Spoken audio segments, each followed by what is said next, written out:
Magandang araw po sa inyong lahat. Welcome po sa panibagong video natin dito sa Makapili TV. Ngayon, pag-usapan lang natin itong naging banat ni SAS kay Secretary Gibo Teodoro ng National Security Council natin.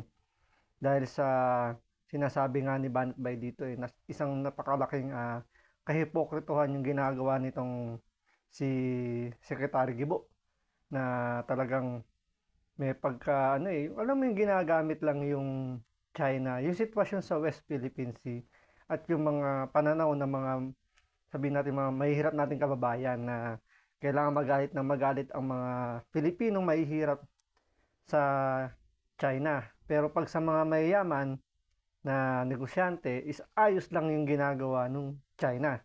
So pag-usapan po natin yung kasama si Banat Bay. Ito po yung Tampakan Gold, copper mining, na pinamumunuan, walang iba kundi si Gibo. Kaya nga ayan o. Senatorial candidate Gilbert Teodoro. Ayan. Siya po ang naging chair ng developer na Tampakan Project o yung Sagittarius Mines. Ibig sabihin, dati daw, ito pa isa, etong si Gibo ay naging chairman ng isang Sagittarius Mining Company na nakikipag-deal sa China. Nag-export at may negosyo sa China. Kaya nga ang sinasabi ni SAS na pagdating sa China, pag mahirap ka, magalit kayo sa China. Pero pag mayaman ka, katulad nung may mining ka, pagkakitaan natin ng China. So doon, di ba, nakita nyo na magaling silang alam mo yung mga politikong magaling gumamit ng mga emosyon ng mga kababayan natin. Siyempre, di ba, pag mayaman ka nga naman, siyempre isipin mo, business kasi yan. So, it's normal. Normal lang na makipag transaksyon ka sa mga foreign national kahit na Chinese pa yan. Pero pagdating sa mga issue ng tulad niya sa agawan ng teritoryo, is naisasantabi na yon.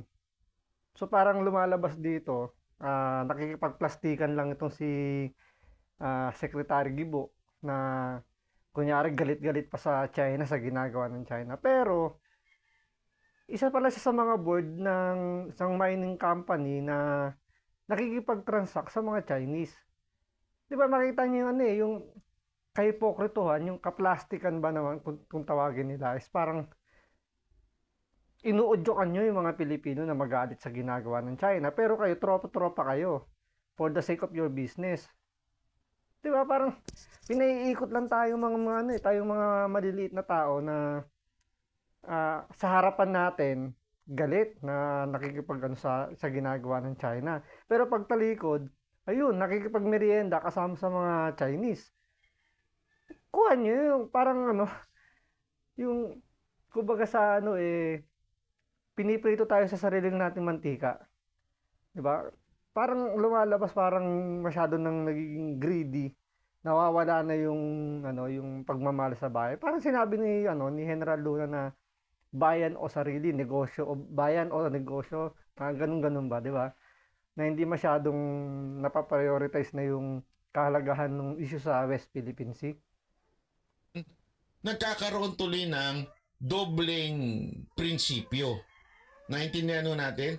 Sa madaling salita, here we come again sa pinakamatinding hypocrisy sa Pilipinas. Naintindihan natin?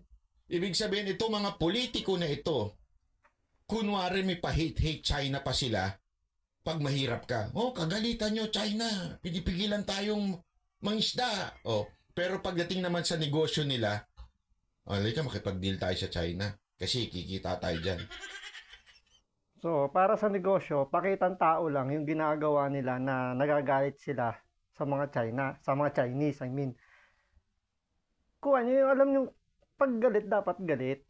'Di ba? Kung talagang mahal nyo yung bansa natin, kahit ano pa yung transaction nyo sa China, dapat tabla-tabla. Tingnan nyo yung ginagawa ng China ngayon sa atin. Dahil sa yung nagiging sigalot dyan sa West Philippine Sea. Isa-isa nang binaback out ng China yung kanilang mga investment sa Pilipinas. Yung mga popondohan dahil sa ginagawang hakbang ng Pilipinas. Pero tayo, panay dadalang pero wala talagang aksyon. Kasi hindi nila may back out yung kanilang mga transaction sa China kasi sayang nga naman yung kikitain nila sa kanilang business kasama yung mga Chinese.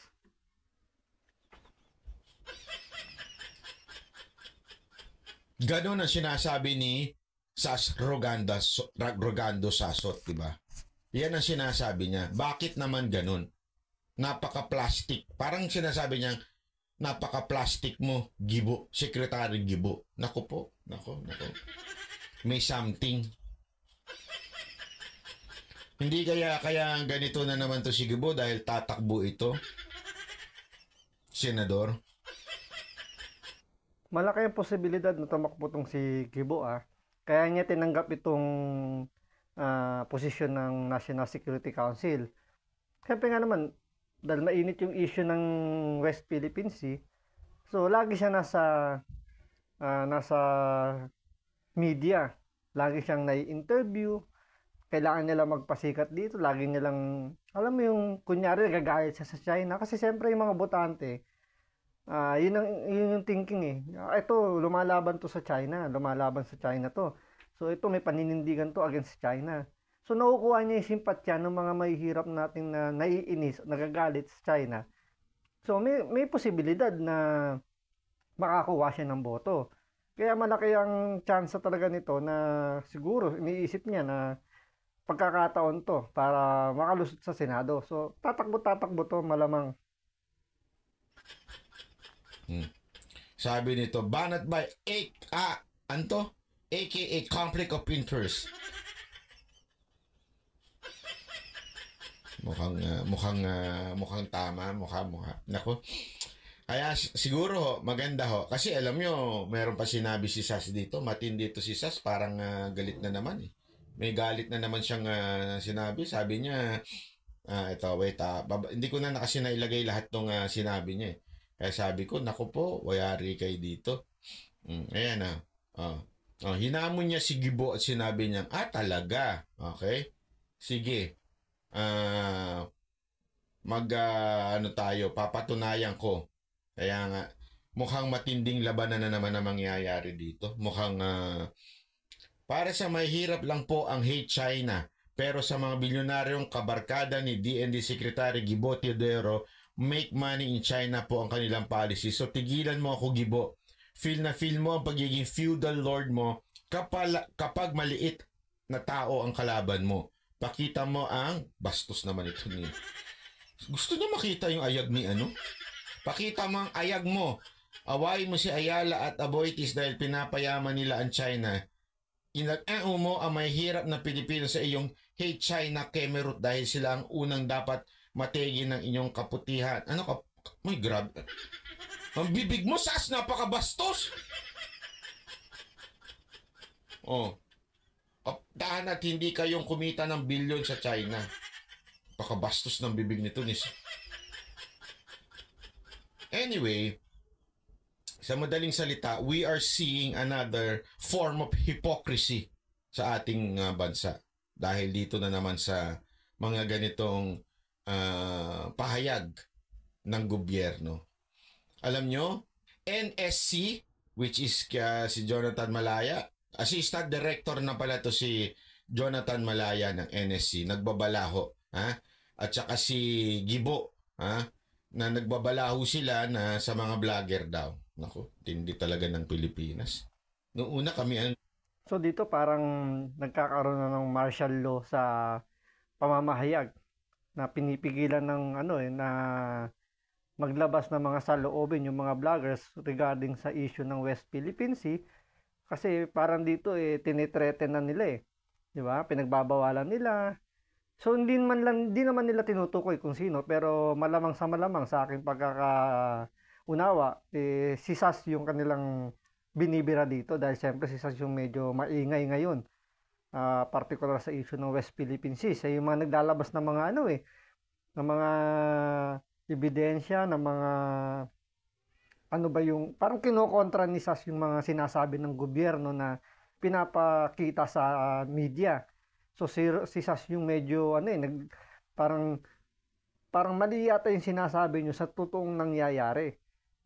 Alam niyo yun, siya yung kumokontra, kaya medyo tingin ko si SAS yung medyo pinapahagingan dito ni Gibo tsaka ni Jonathan Malaya. So medyo ingat-ingat lang. Ngayon sa Banateros medyo siguro dahil tinatapik din nila tong West Philippine Sea. So baka isa rin sila sa mga sa mga pinagbabawalan na ngayon dito. Mm, ang pinuntirya ni Rimulya, ito naman, pinuntirya naman si SAS. Nako. Mukhang meron na talagang nagaganap na ano sa Pilipinas na diktator Hindi man si Marcos ang nagiging diktador dahil hindi nga ho siya nagsasalita eh. Pero itong mga tauhan niya asal diktador Hindi ho pwede yan eh. At sa totoo lang, meron ho tayong kalayaan. Unless yung kalayaan mo na magsalita ay nakakagawa ka ng masama o nakakagawa ka ng krimen. Wala naman eh. Ay nako, sana lang Gibo at saka NSC Assistant Director Jonathan Malaya. Huwag yun naman masyado naman yung pinag-ahalata na yung pagiging diktador ninyo. Hindi maganda yan. That's not nice.